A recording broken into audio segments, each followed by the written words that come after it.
लक्ष्मी सबसे ज्यादा प्रसन्न कौन से दिन होती है? जम के बोलिए जरा। शुक्रवार। तो शुक्रवार को लक्ष्मी सबसे ज्यादा प्रसन्न क्यों होती है? उसका प्रसन्न होने का कारण क्या था? लक्ष्मी जी के दो भाई थे, दोनों की शादी नहीं हो रही थी, दाता और विधाता, दोनों का विवाह नहीं हो रहा।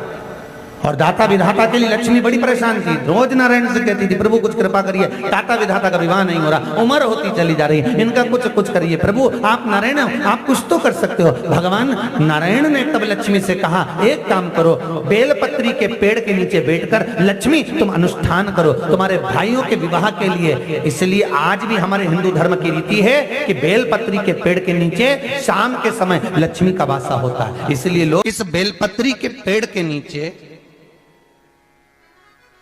तुम्हारा रात्रि को शाम को 6 बजे से लेकर रात्रि को 8 बजे तक तुम्हारा निवास होगा।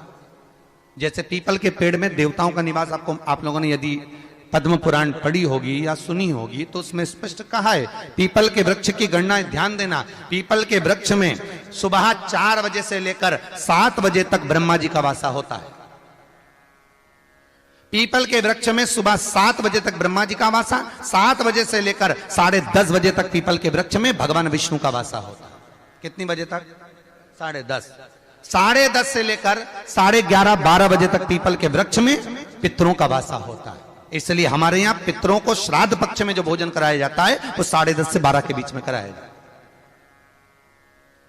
12 बजे के बाद पीपल के वृक्ष में दोपहर के 1:30 बजे तक आहूतों का वासा रहता है। आहूत कौन? जो गर्भ में शांत हो गए, जो कुंवारी अवस्था में शांत हो गए, जो जन्म लेने के बाद उनका विवाह नहीं हुआ और शांत हो गए, उन आहूतों का वासा उस पीपल के वृक्ष में दोपहर में 1:30 बजे तक रहता है।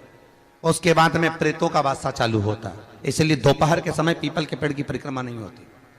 फिर शाम को 4 बजे से 7 बजे तक पीपल के वृक्ष में शंकर जी का वासा होता है। इसलिए शाम के समय पीपल की परिक्रमा नहीं होती। 7 बजे के बाद में पीपल के वृक्ष में रात्रि को 9 बजे तक कुबेर का वासा होता है। फिर 9 बजे के बाद में प्रेतवास चालू होता है पीपल के वृक्ष में। उसी तरह बेलपत्री का जो वृक्ष है, उस बेलपत्री के वृक्ष के नीचे रात्रि को 8 बजे से लेकर 12 बजे तक बेलपत्री के पेड़ के नीचे कुबेर का निवास होता है। महाराज कुबेर का निवास। प्रयास करा करो किसी बेलपत्री के पेड़ के नीचे हम दीप लगाएं, घी का दीप। यदि संपदा की कमी हो तो, अगर भगवान ने खूब संपदा दी है तो भले मत लगाओ, कोई दिक्कत। महामृत्युंजय मंत्र का यदि आप जाप करते हो और आपको मालूम पड़ गया कि शरीर में मुझे ये रोग हो गया है, मुझे शुगर हो गया है, मुझे बीपी हो गया है, मेरा ब्लड प्रेशर ऊंचा नीचा रह रहा है, कोई भयंकर रोग, मेरे रिश्तेदार को कोई कैंसर जैसा रोग हो गया, किसी को कोई थायराइड हो गया, किसी को कोई किडनी और लीवर में सूजन हो गई, किसी को कहीं किडनी और लीवर में तकलीफ हो गई, तो शिव महापुराण की कथा कहती है, नवग्रह शिव महापुराण की कथा कहती है कि बेलपत्री के वृक्ष के नीचे महामृत्युंजय मंत्र का जाप जो शुक्रवार की शुक्रवार घी का दिया लगा कर करता है, उसके रोग बाबा देवाधिदेव महादेव समाप्त करते चले जाते हैं। ये संजीवनी मंत्र शुक्रवार के दिन भगवान शंकर को शुक्र को दिया था, इसलिए उसकी प्रधानता।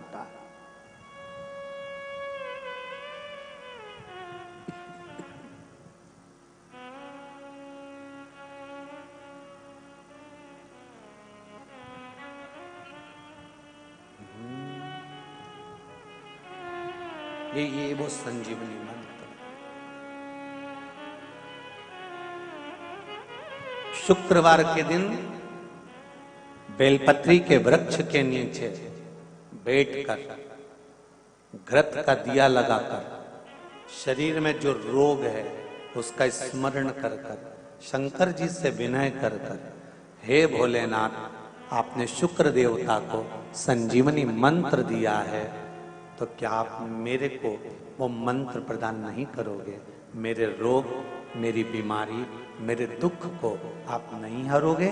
शिव से कहो, ये शरीर आपने दिया है और भजन करने के लिए दिया है, स्मरण करने के लिए दिया है, कीर्तन करने के लिए दिया है, तो संभालोगे भी आप। और बेलपत्री की ओर मुख कर कर घी का दिया लगाकर महामृत्युंजय मंत्र का स्मरण कर लेने पर धीरे धीरे धीरे धीरे धीरे धीरे वो रोग समाप्ति की ओर आता चले जाता।